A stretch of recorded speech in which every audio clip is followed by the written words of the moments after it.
अनुप्रिया पटेल जी, आपसे मेरा एक सवाल ये कि हम क्योंकि इस मुद्दे पर बात भी कर रहे हैं और इसकी बहुत चर्चा भी है और पिछले कई सालों से होती रही और इस चुनाव में और बहुत ज़्यादा प्रमुखता से हो रही है।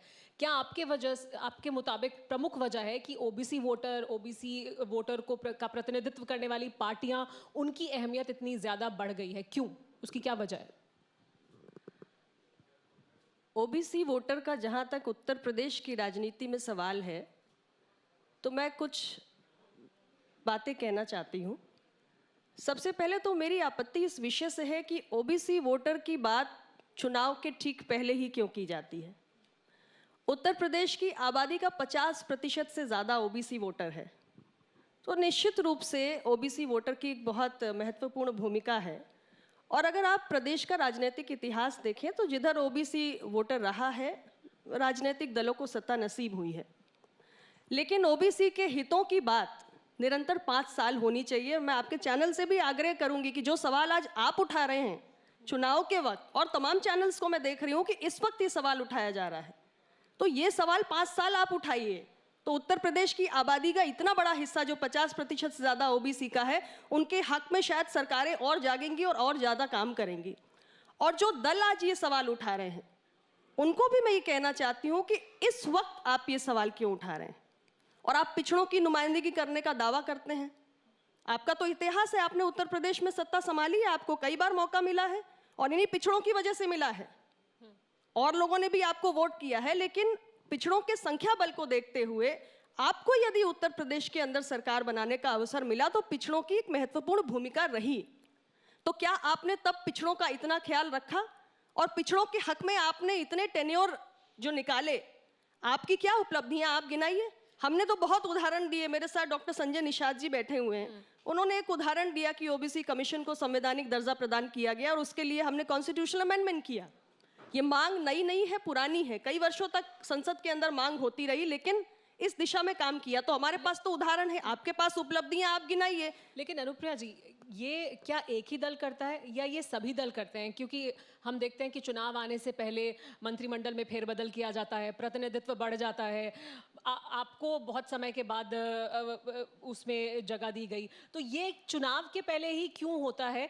ये तो राजनीतिक दलों से भी पूछा जाना चाहिए। क्या सिर्फ एक राजनीतिक दल मलाई काट रहे हैं ओबीसी वोटर के सहारे, या सब यही कर रहे हैं? मैंने इसीलिए इस विषय को आपसे कहा कि आपके चैनल से मैं अनुरोध करूंगी कि आप ओबीसी के हक की बात और हक के उनके सवाल जो हैं उसे पूरा 5 साल उठाइए, तो तमाम राजनीतिक दलों को यह एहसास होगा कि सिर्फ चुनाव के समय आप ओबीसी की बात नहीं कर सकते। आपको ओबीसी की बात करनी है, आप ओबीसी के वोट पर सरकार बनाने में कामयाब हुए हैं, 5 साल आपको उनके लिए काम करना है। ये सब पे लागू होता है। तो फिर तो ये ओबीसी लोगों का प्रतिनिधित्व करने वाली पार्टियों से भी पूछा जाएगा कि आप भी 5 साल सड़क पर उतरकर ओबीसी मुद्दों पर संघर्ष करिए। बिल्कुल, आप करेंगे तो हम दिखाएंगे। बिल्कुल, मैंने इसीलिए तो आपसे कहा कि जो दल आज ये सवाल उठा रहे हैं उनसे भी हम कहना चाहते हैं कि आपने एक बार नहीं, अनेक बार उत्तर प्रदेश की सत्ता संभाली है, आपके पास तो पूरा रिकॉर्ड होना चाहिए। आप अपनी उपलब्धियां गिनाइए। आप ओबीसी का प्रतिनिधित्व करते हैं, आपने क्या किया ओबीसी के कल्याण के लिए? आपके पास बहुत कुछ होना चाहिए। मुझे लगता है लंबी फहरिस्त होगी गिनाने के लिए कि हम तो सुनते सुनते थक जाएंगे, इतना कुछ आपने किया होगा। तो इस सवाल का भी जवाब देना चाहिए। अनुप्रिया जी, क्या आप ये सवाल संजय निषाद जी से पूछ रही हैं कि इलेक्शन पास आए तो उन्हें फिर निषादों के आरक्षण की अचानक याद आ गई?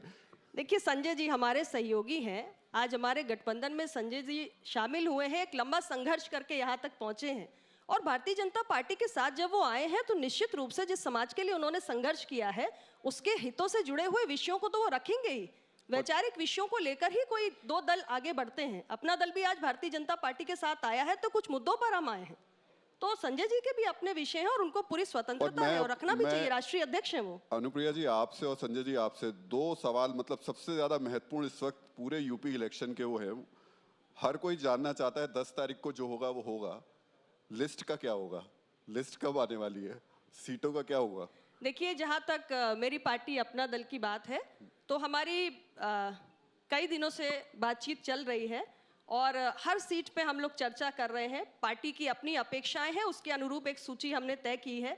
कुछ सीटों पर हमारी सहमति बन गई है, लेकिन कुछ सीटों पर अभी भी चर्चा चल रही है, इसलिए हम समय आने पर उसको भी स्पष्ट कर देंगे, क्योंकि इस सीटों का मसला बहुत पेचीदा होता है। बस ऐसा नहीं है कि हमने एक लिस्ट शेयर की, उन्होंने एक लिस्ट शेयर की और हो गया। हमें एक एक सीट के इक्वेशंस को डिस्कस करना पड़ता है, वो टाइम टेकिंग होता है और जाहिर सी बात है कि दो दल हैं, दोनों के कार्यकर्ता हैं, सबकी अपेक्षाएं हैं, तो उसके बीच में एक संतुलन बनाने का जो काम होता है वो दोनों दलों को करना पड़ता है, इसलिए उसमें समय लगता है। तो थोड़ा और समय लगेगा, हम सीटों की संख्या स्पष्ट करेंगे। पर पहले से ज्यादा सीटों पे आप लड़ेंगे इस बार चुनाव? बिल्कुल, उसमें तो कोई कितनी संदेह ही ज्यादा? नहीं है। कितनी ज्यादा? ये जब हम संख्या आपके सामने रखेंगे तो आप देखेंगी अपना दल का एक बड़ा हुआ आकार भी आपको दिखाई पड़ेगा। कोरोना धर्म नहीं देखता, जात नहीं देखता, अमीर गरीब ऊंच नीच नहीं देखता। कोरोना सिर्फ मौका देखता है, लेकिन आप उसे मौका मत दीजिए। बस इतना कीजिए, जब कभी दफ्तर से बाजार से घर लौटिए तो इतना ख्याल जरूर रखिए कहीं आपके साथ कोरोना आपके घर तो नहीं जा रहा। भूलिए मत, कोरोना अभी जिंदा है।